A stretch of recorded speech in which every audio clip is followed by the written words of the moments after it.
একটা শ্লোক আছে, পাপ বাপকেও ছাড়ে না। আর শেষমেশ উসমান হাদি সে এক নতুন ইনকিলাবের স্বপ্ন দেখত, একটা বৈষম্যহীন সমাজ চেয়েছিল এবং আধিপত্যবাদ বিরোধী একটা মাথা উঁচু করে বুক ফুলিয়ে দাঁড়ানো একটা জাতি দেখতে চেয়েছিল। তাকে শেষ করে দেওয়া হয়েছে, কিন্তু সে শেষ হয়ে যায়নি। সে কোটি মানুষের অন্তরে একটা শ্রদ্ধার আসন। সেই পিলখানার শহীদ, শাপলা চত্বরের শহীদ এবং ক্রমান্বয়ে 15.5 বছরে যারা শহীদ হয়েছেন তাদের সকলের চাইতেও একটা ব্রাইট আসন সে দখল করে বসে আছে।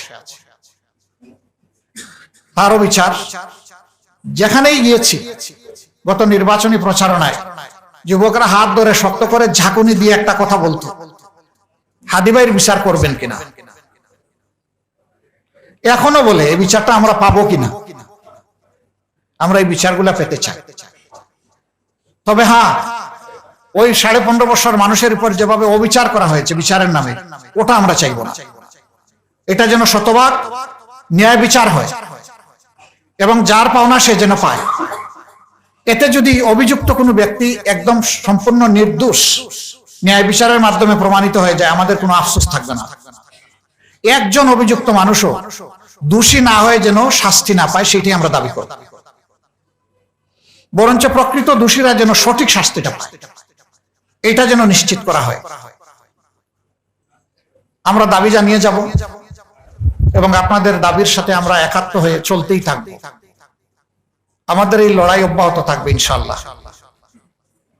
একটা শ্লোক আছে, পাপ বাপকেও ছাড়ে না। সরকারের সঙ্গত, ইতিবাচক, জনকল্যাণে নেওয়া প্রত্যেকটি সিদ্ধান্ত এবং কাজের আমরা সমর্থক হব, সঙ্গী হব।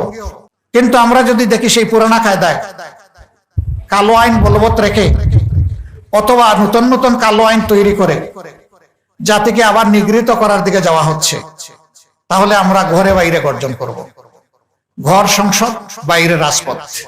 যে ভলিউমে আপনারা ব্যথা কনসিভ করেন, আমরা ওই ভলিউমটা হয়তো বা কখনো পারবো না। কিন্তু এইটুকু নির্দ্বিধায় বলতে পারি যে আমরাও ব্যথা অনুভব করি। এরপরে অনেকগুলা ঘটনা 15.5 বছরে ঘটেছে এই সরকারের জমানায়,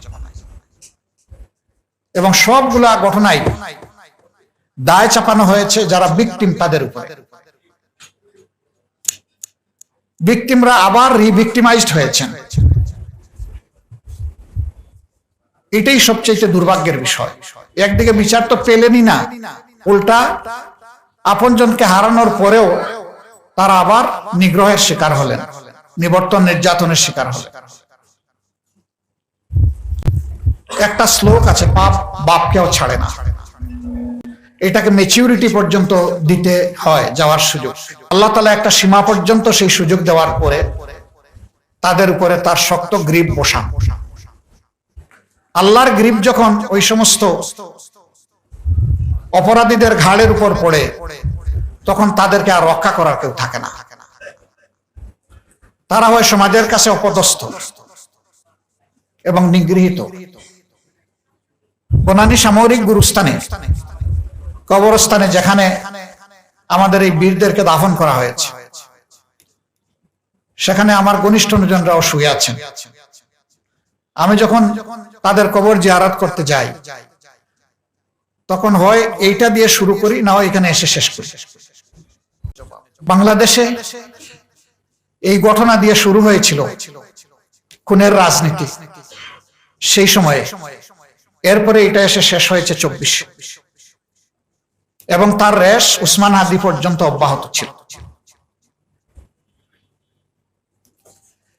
এই মানুষগুলোর ত্যাগ এবং কুরবানির কারণেই আজকে বোধহয় এখানে দাঁড়াতে পারলাম, কথা বলতে পারছি, নিজের অনুভূতিটুকু অন্তত প্রকাশ করার সুযোগ পাচ্ছি। খুবই তৃপ্ত হতাম, কৃতজ্ঞ হতাম যদি এই শহীদ পরিবারগুলার ভাঙ্গা বুকের ভিতর থেকে আসা, বের হয়ে আসা দুই একটি কথা মন ভরে শুনতে পারতাম। আমরা তাদেরকে কথা দিচ্ছি, সরকার বিচার ব্যবস্থা কি করবে না করবে সেটা আমরা দেখব, কিন্তু আমরা আপনাদেরকে আমাদের পরিবারের অবিভাজ্য অংশ মনে করি। আনসেপারেবল। আপনাদেরকে কখনো আমরা আমাদের হৃদয় থেকে সেপারেট করতে পারবো না। তারা আমাদেরকে ঋণী করে গিয়েছেন, তারা দেশের জন্য কমিটেড ছিলেন, জাতির দায়িত্ব নিয়ে তারা দায়িত্ব পালন করেছিলেন। গর্বের বাহিনীকে দুর্বল করার জন্য এ ছিল এক গভীর ষড়যন্ত্র। আমরা এই ষড়যন্ত্র উপলব্ধি করি এবং আল্লাহ তাআলা কোনোদিন সুযোগ দিলে তার সঠিক প্রতিকার করব ইনশাআল্লাহ। সে আমি বেঁচেও থাকতে পারি, চলেও যেতে পারি। মানুষ অমর নয়, কখন কে কতদিন বাঁচবে সে নিজেও জানে না। তবে আমাদের এই পীরখানার বীরেরা দুনিয়া থেকে বিদায় নিয়েছেন, আশা করি তারা হাসছেন আর দুনিয়া তাদের জন্য কেঁদেছে। সারা বাংলাদেশ কেঁদেছে, বাংলাদেশিরা যে যেখানে বিশ্বে ছিলেন তারা কেঁদেছেন, বাংলাদেশি নন এমন মানুষগুলোও কেঁদেছে। এটা সবার হৃদয়কে, কলিজাকে টাচ করেছে। এরপরে একে একে অনেকগুলা হত্যাকাণ্ড আপনারা জানেন। আমরাও আমাদের অনেক প্রিয় নেতৃবৃন্দকে হারিয়েছি, ফার্সিক্যাল ট্রায়াল এবং এক্সট্রা জুডিশিয়াল কিলিং, দুইটার মাধ্যমে, বিচারিক বিচার বহির্ভূত, দুইভাবেই আমরা আমাদের প্রিয়জনকে হারিয়েছি, আপনজনকে হারিয়েছি। তাদের সকলের জন্য অন্তরের অন্তঃস্থল থেকে দোয়া একটাই, আল্লাহ যেন তাদেরকে মর্যাদাবান শহীদ হিসাবে কবুল করেন।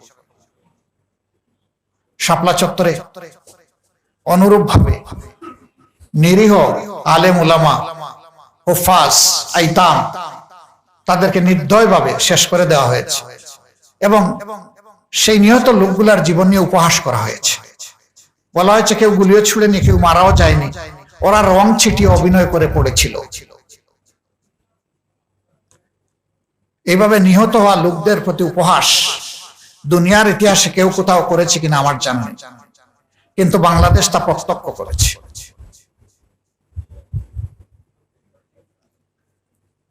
আমরা তাদের প্রতিও গভীর শ্রদ্ধাশীল। আল্লাহ তাআলা তাদেরকে মর্যাদাবান শহীদ হিসাবে কবুল করুন।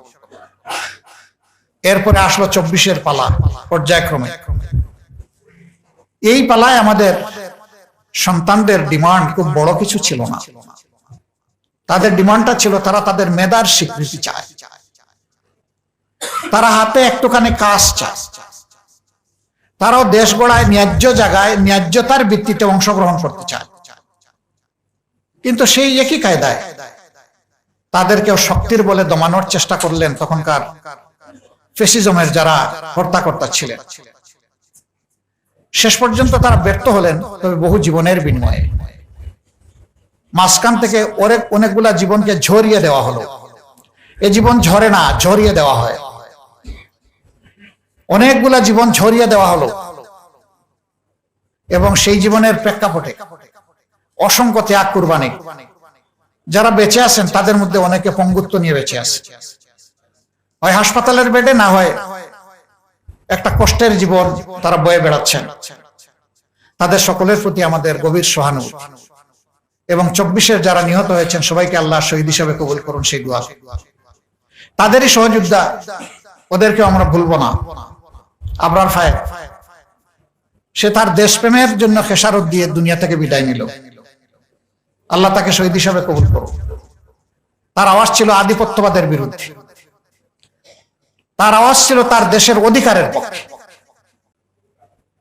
আল্লাহ রাব্বুল আলামিন এমন একটা দেশ, একটা জাতি আমাদেরকে দান করুন যেখানে আর প্রতিহিংসার রাজনীতি চলবে না, মিথ্যাচারিতা, ধোঁকাবাজি রাজনীতির নামে আর ব্যবসা হয়ে দাঁড়াবে না, যেখানে রাজনীতি ব্যবসার পণ্য হবে না, যেখানে জনগণ আর কারো দাসের মানসিক দাসে পরিণত হবে না, যেখানে সত্যিকার অর্থে স্বাধীন বাংলাদেশের নাগরিকরা স্বাধীন নাগরিক হিসাবে মর্যাদার সাথে বসবাস করে পরিচয় দিবে, আমি বাংলাদেশ এবং এটি আমার বাংলাদেশ। এই দেশটাই আমরা চাচ্ছি। আল্লাহ তাআলা এমন একটি সুন্দর দেশ আমাদেরকে গড়ার জন্য তৌফিক দিন। আমাদের অঙ্গীকার স্পষ্ট, এই জাতির জন্য ন্যায়ের পক্ষে, অন্যায়ের বিরুদ্ধে আমাদের লড়াই অব্যাহত থাকবে। অন্যায় অসত্যের পরাজয়, তার ধ্বংসস্তূপ, তার স্কেলিটনের উপর ন্যায় এবং সত্য প্রতিষ্ঠিত না হওয়া পর্যন্ত একটি ন্যায়ভিত্তিক, সমতাভিত্তিক সমাজ, মানবিক সমাজ প্রতিষ্ঠিত না হওয়া পর্যন্ত আমাদের লড়াই অব্যাহত।